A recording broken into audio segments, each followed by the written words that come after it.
Former Secretary of Defense under Republican and Democrat presidents, Bob Gates, on Face the Nation over the weekend for an extended sit-down with Margaret Brennan, sort of a female version of Chuck Todd, not a compliment. Was Bob Gates asked about the incumbent president? You know, the one he said famously has been wrong about every foreign policy decision in the last 30 years? No. He was asked about the threat posed to our democracy by the Trump candidacy. And not only listen to him address that, sort of generally, the specifics of it, as it pertains, ultimately, Margaret Brennan gets to it, the FBI. Some week the FBI had last week the combination of the details in the Durham report and then at the end of the week the documentation of FISA abuses at the FBI. And don't forget the whistleblowers who testified on Capitol Hill, too. Absolutely. 72 hours of just bad FBI behavior that was exposed. Bill Gates on the Trump threat. Well, I'm concerned because, among other things, because he has been very clear that he wants to dramatically change, if not dismantle, some major institutions in the American government. And, you know, my attitude for a long time has been many of the institutions in our government need dramatic reform. Mm-hmm. But those institutions are critical to the preservation of our democracy, preservation of our economic well-being, and frankly, our freedom. And so my view is the platform should be these institutions need real reform. And so ideas on how do you reform them? How do you make them more responsive? How do you make sure that there aren't people doing wrong things? In other words, don't defund the FBI, are you saying? I think defunding the FBI would be a crazy idea. But you're talking with a degree of nuance and understanding of the intricacies of government that's just not where the rhetoric is. Oh, totally not. It's nice the two could get together to guffaw about the peasantry out there that doesn't understand these brilliant policymakers, the nuance and the texture, the layering, the details. Yes, you just don't understand dramatic reforms such as what? I don't know. You just get away with saying dramatic reforms when you're Secretary of Defense. No follow up there.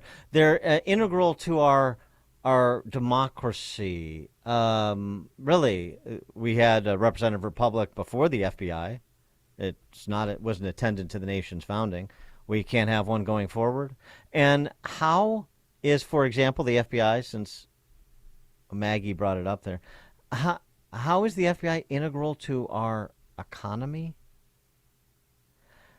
Yeah, I'm a little hazy on those details. Dramatic reforms, but you have to understand. You have to leave it to people like us. Oh, obviously. The institutional beltway class and their media handmaidens doing a bang-up job. So don't worry about the particulars of the dramatic reforms of which Bob Gates speaks. They're on it. You know who else came into the FBI touting dramatic reforms? I think there was 5 buckets of reforms that were going to be advanced under his leadership. The current FBI director, Christopher Wray. How's that going?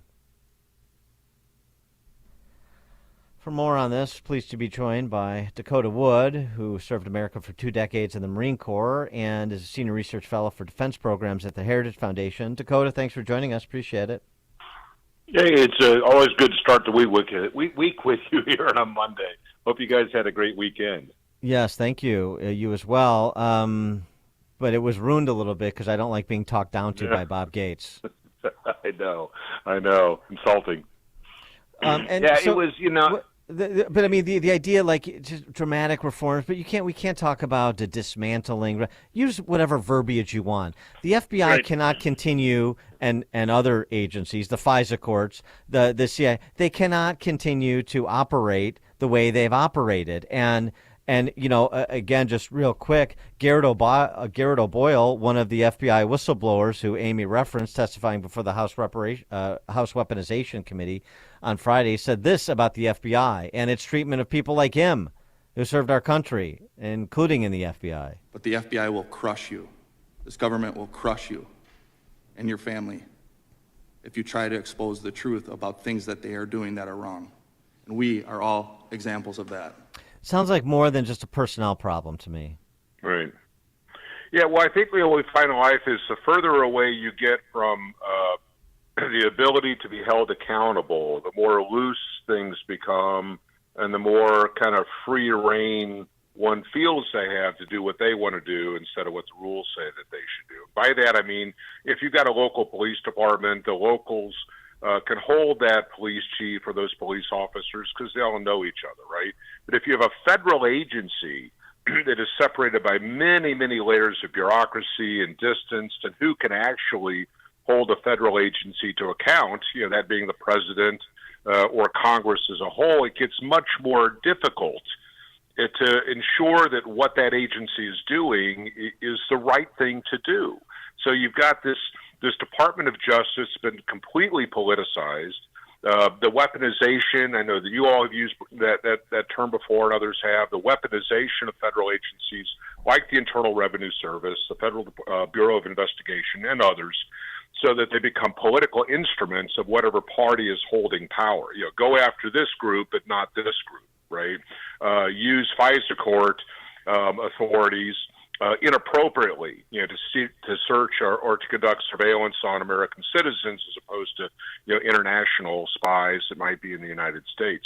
So there was a purpose for the FBI back in the 1920s when it was brought in, because organized crime spread across many different jurisdictions. If you had a crime family that was doing business in Chicago and New York and Los Angeles and others, it was more than what the local police authorities could actually do and coordinate. So a federal agency would try to handle that. But when that same federal agency today is inappropriately and illegally using its power, I wouldn't say its authorities, but its power, well, who is going to bring that to heel? You or I can't do that from our kitchens, and so it's got to be whoever the chief executive is. And if Biden or Obama wants to use the Federal Bureau of Investigation in their respective regimes, or administrations, then they've been doing that to pursue individual Americans or classes of Americans.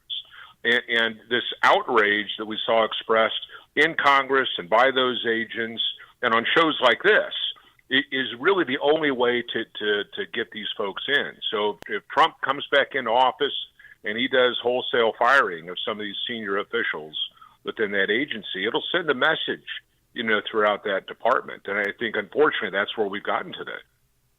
Do you ever see a time when the FBI is not political and they go back to what they're supposed to be doing? And that's investigations and... Go back, but the other part of it, just to add on to that, go back to when they weren't political. When was that? Well, I think political is in the eye of the beholder, right? And I don't mean that. Well, if the Republicans do it, it's okay, and if the Democrats do it, it's not okay. I'm talking about the level of politicization, and when the priorities that are given to the agency or that are allowed the agency to pursue on their own. So I've been in organizations, Marine Corps units, and myself working with FBI agents when we were doing an exercise to prepare for an overseas deployment. You go into a local community, use some buildings and things. The local police are involved, the community is involved. It's really neat to work with all these agencies. And there are great individuals in the FBI.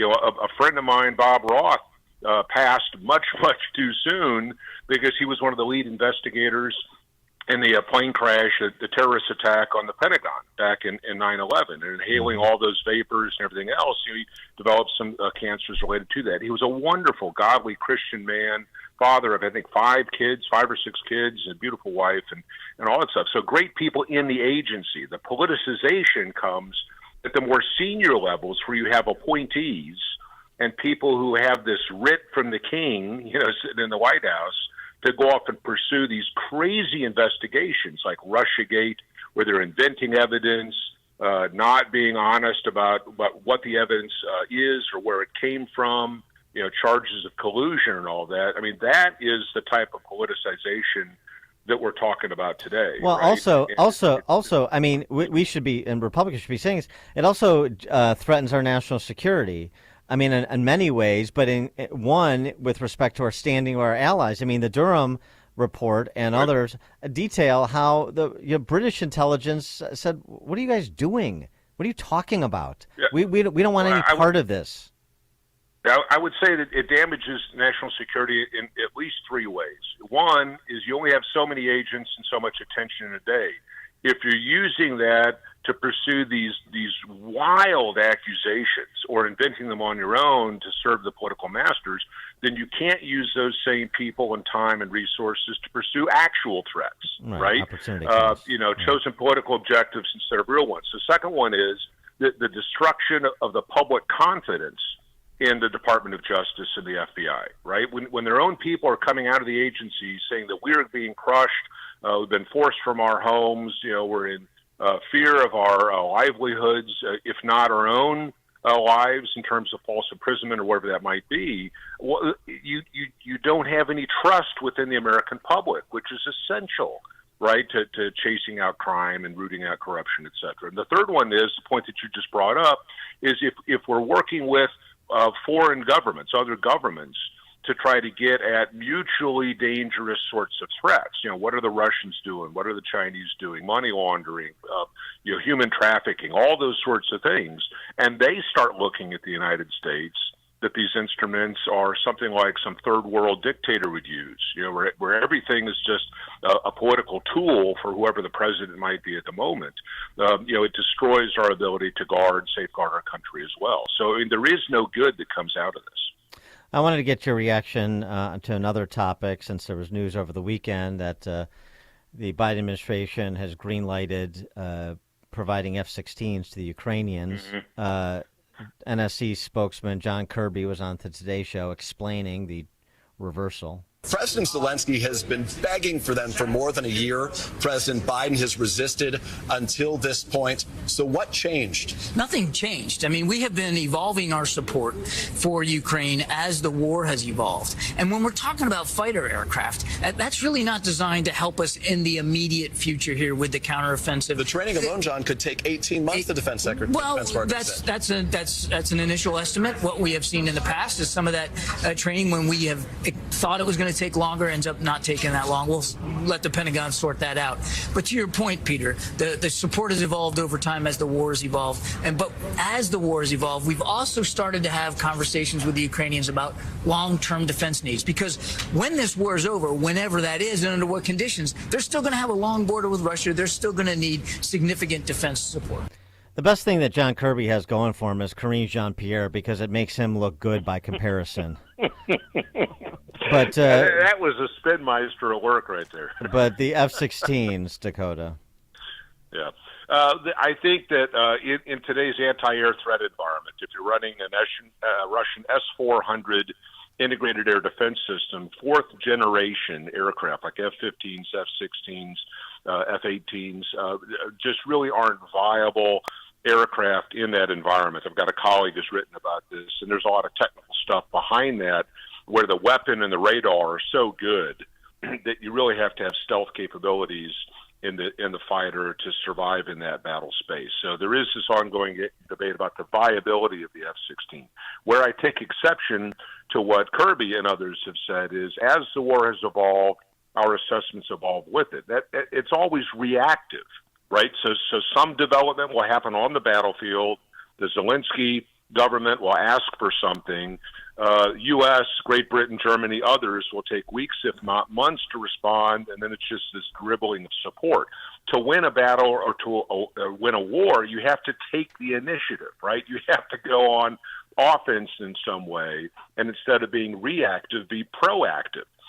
So we have given Ukraine enough stuff to keep them from losing for well over a year, but not enough stuff in a timely enough way to actually allow them to defeat the Russian invasion that they've been suffering under since February of last year, right? So it's this idea that, okay, well, let them train on these fighter aircraft, which would have some utility even in a ground war, given the weapons that they can carry, but they're not going to get them for 9 months or a year or something like that. I mean, it's just but there's crazy. also a caveat where they can only use it in Ukrainian airspace. Here's President Biden. I have a flat assurance from Zelensky that they will not use it to go on and move into Russian geographic territory.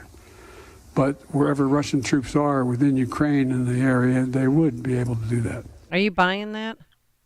No, it's the artificialities. Like, you can take some kind of theoretical construct and apply it to a battlefield. So if you have a Russian airplane that's flying in Russian airspace and it fires a missile that goes 100 miles into Ukraine, is Biden saying that they can't shoot down, that Russian aircraft because it's on the other side of this international line, the international border? This is just his posturing, right? To say, hey, Putin, this is defensive. This is not aggressive. We're not launching a counteroffensive. So this is all just for political spin. This has nothing to do with repelling the Russians.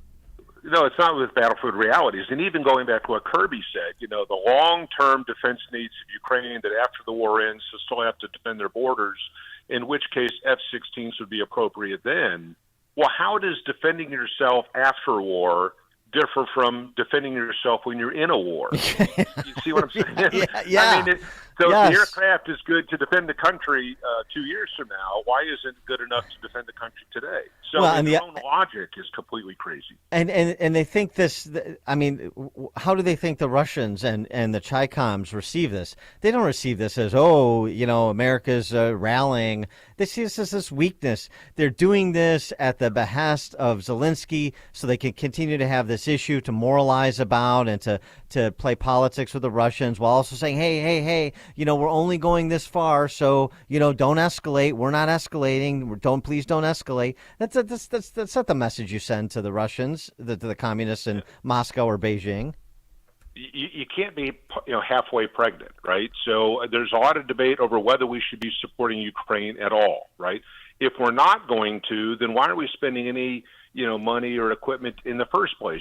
Just give Russia the win in the Donbass, that eastern and southern portion of Ukraine, traditionally Russian homeland territory per Putin, and let's just move on to other things. If you are going to help Ukraine, well, then to what end?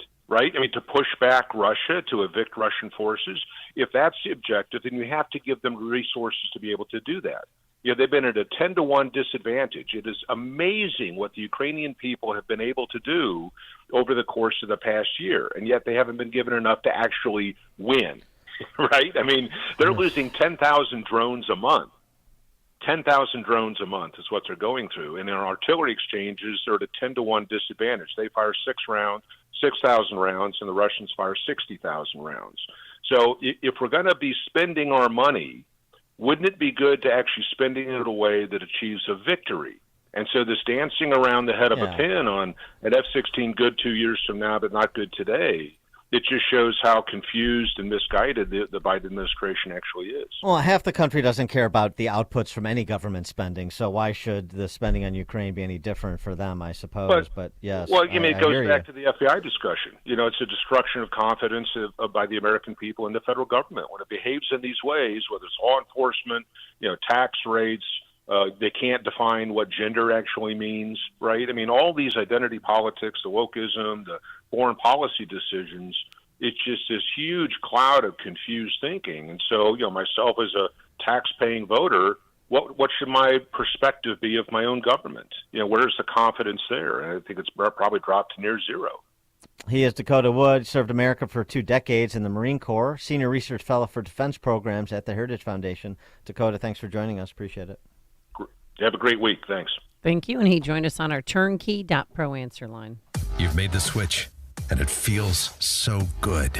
You've switched to Chicago's Morning Answer on AM 560. The Answer. Are you turning 65 and thinking about Medicare? Or are you over 65 and haven't enrolled yet because you still have coverage at work? Either way, Medicare done correctly will be the best health insurance you will ever have. Imagine having nationwide access with an annual deductible of only $226. There are only 2 good things about aging, wisdom and Medicare. But to navigate the Medicare maze properly, you need a mentor. Best part? My guidance costs you nothing. Call me. I can help. If you're tired of calling a bureaucrat at an 800 number to help you navigate Medicare, then you need a local expert on your side. Your own health insurance mentor. See Stephen Tucker from Health Insurance